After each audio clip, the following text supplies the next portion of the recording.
এক দফার সেনাপতি তারেক রহমান আন্দোলনের অগ্রগামী ভূমিকায় ছিল ছাত্রদল। এখন এক দফার সেনাপতি আমরা তারেক রহমানের কোন সেন্সে বলতে পারি?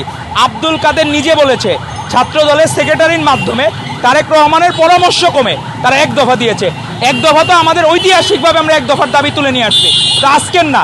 প্রফেসর সলিমুল্লাহ খানরা যেদিন বললেন 1 তারিখে অগাস্টের 1 তারিখ 2024-এ যখন বললেন এক দফার ডাক দিলেন, তখন থেকেই তো সারা বাংলাদেশের মানুষ উজ্জীবিত হয়েছিল এবং প্রপার টাইমিং দেখে আব্দুল কাদেররা যে ঘোষণা করেছিল এটা অবশ্যই আমাদের মাননীয় প্রধানমন্ত্রী জনাব তারেক রহমানের কনসার্নে ঘোষণা করেছিল। তো আমরা এটা বলবো না? আমরা যে মাঠে নামছি, আমরা কি হিসাবে মাঠে নামছি? আমরা অবশ্যই প্রাউডলি ছাত্র দলের নেতাকর্মী হিসাবে মাঠে নামছি, আমাদের অন্য কোনো উদ্দেশ্য ছিল না। আজকে তখন এদের ডাকে যে লাখ লাখ লোক নামছিল, ওই লোকগুলা কই? যদি এনসিপি ধরলাম, বৈষম্য বিরোধী থেকে এনসিপি হয়েছে, তাহলে তখন যে লোকগুলো আসতো 2 বছর আগে, এখন কেন? ওই যে একটা আছে না, যে একটা মিথ আছে যে লাখে লাখে লোক দেখি কাতারে কাতার, সুমার করিয়া দেখি 5,500।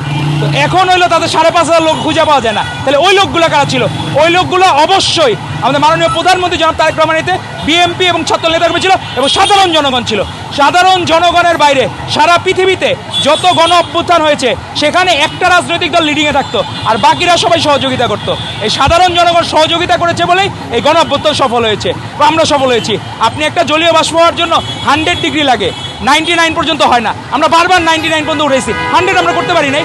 যখনই জনবিস্ফোরণ ঘটেছে তখন 100 হয়েছে, কিন্তু আমরা এক মুহূর্তের জন্য আপোষ করি নাই। শিবিরের মতো ছাত্রলীগের ছায়াতলে কোনদিন ছাত্রদল থাকে নাই। তো এখন আমরা সবাইকে অনুরোধ করব, পারস্পরিক সৌহার্দ্যবোধ যাতে ঠিক থাকে।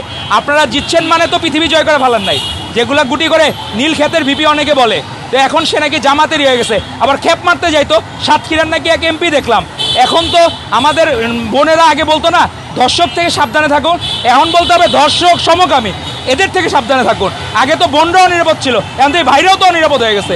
এখন দেশে বলতে হবে ভাই বোন সবাই জামাত শিবির থেকে নিরাপদ থাকুন। ঠিক, ধন্যবাদ আপনাদেরকে।